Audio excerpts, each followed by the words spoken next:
we take a look at 7 evolutionary technologies which could completely change our world. Current modern-day computers are becoming deadlocked by Moore's law, and they will eventually be replaced by a new type of computing technology. Quantum computers utilize quantum bits, otherwise known as qubits.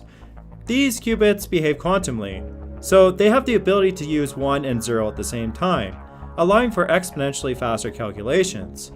However, current quantum computing is still in its infancy phase since qubits are notoriously tricky to manipulate and maintain, so they're not able to play Crysis or even run Windows for that matter. Only time will tell if quantum computers become a part of our everyday lives. At number 6, nanomachines.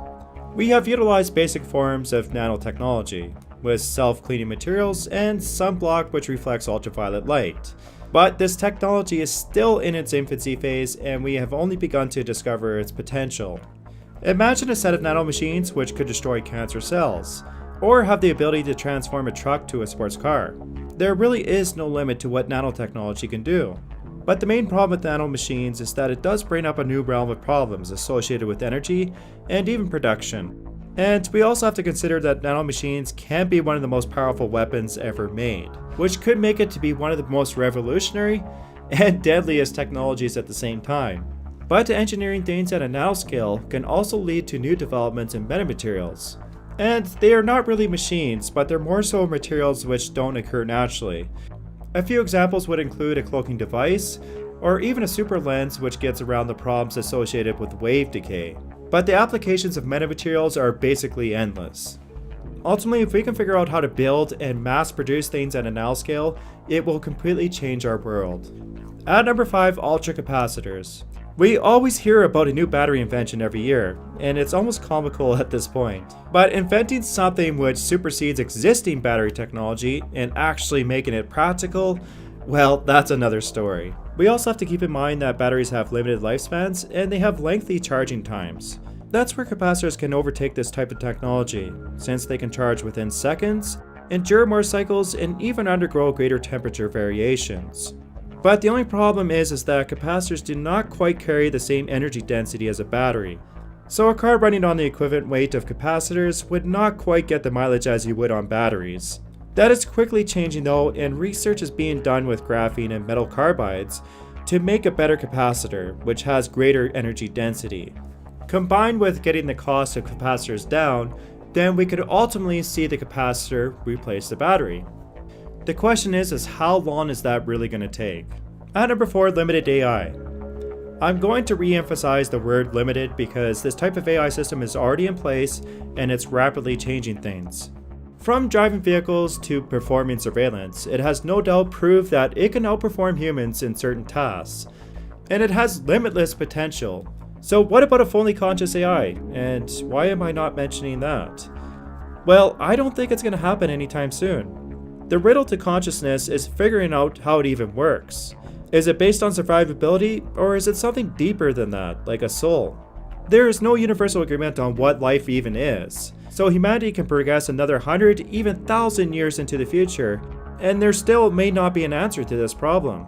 But at some point, maybe not in our lives, but sometime in the future, it may become very difficult to tell the difference between a human and a limited AI system portraying a human. At number 3, VR immersion. It's not really that far off to think that we may just end up living in a fantasy world, if we are not already. Total VR immersion would obviously be able to stimulate all 5 senses, and therefore we wouldn't be able to tell the difference between real life and the VR world. With nearly half the population in poverty, this would be a very powerful incentive to visit VR, but that is only if the technology becomes cost viable to everyone. Obviously, this is a topic for a whole nother video, and let's just hope that people are not eventually jacked into a Matrix-style system. But if we take it one step further, augmented reality, which superimposes images and information on the real world, may be the key to power. And it might give one person an information advantage over anyone who does not have access to the technology. Obviously, this would create more of a disparity in society, and it just shows once again that technology can be both a benefit and a detriment to our everyday lives. At number 2, room temperature superconductors. Superconductors were discovered over 100 years ago, and they have a property of exhibiting zero electrical resistance. They also expel magnetic fields, and as some of you know, I like doing experiments on this weird effect. Ultimately, whoever figures out how to make a room temperature superconductor will hold one of the most important keys to the future of technology. From hover trains to ultra-efficient motors, and even power lines with zero energy loss, there would be a complete revolution. Now, we have experimented with a few things, and nothing has been clarified just yet, one of them being metallic hydrogen, but it is also very unlikely to be metastable. It might just be superconductive when it's under extreme pressure. Graphene also could be superconductive, but this is a two-dimensional layer and it still needs to be cooled down. But having said that, there have been advances in graphene design and production, so it could be the answer to this problem. We'll just have to wait and see. That's number 1, fusion power. Well, let's be honest here, we always hear about how fusion power is just around the corner, but this time around, I think there are some real breakthroughs. From MIT to the ITER and even the tokamak reactor, there are multiple projects around the world which are using different approaches to a stable reaction. There's even the Lockheed Compact Fusion Reactor project, which is intended to be a mobile 100 megawatt unit.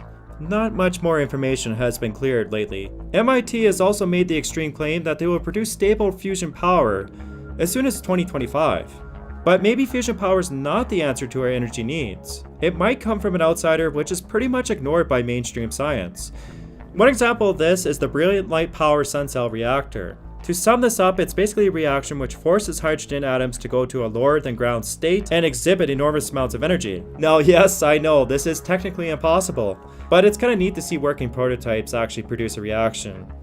Ultimately, whether it comes from fusion or some other source, it is much needed, and it will help advance our civilization into the future. So once again, thanks for watching, please like the video if you enjoyed it, and make sure to subscribe to my channel.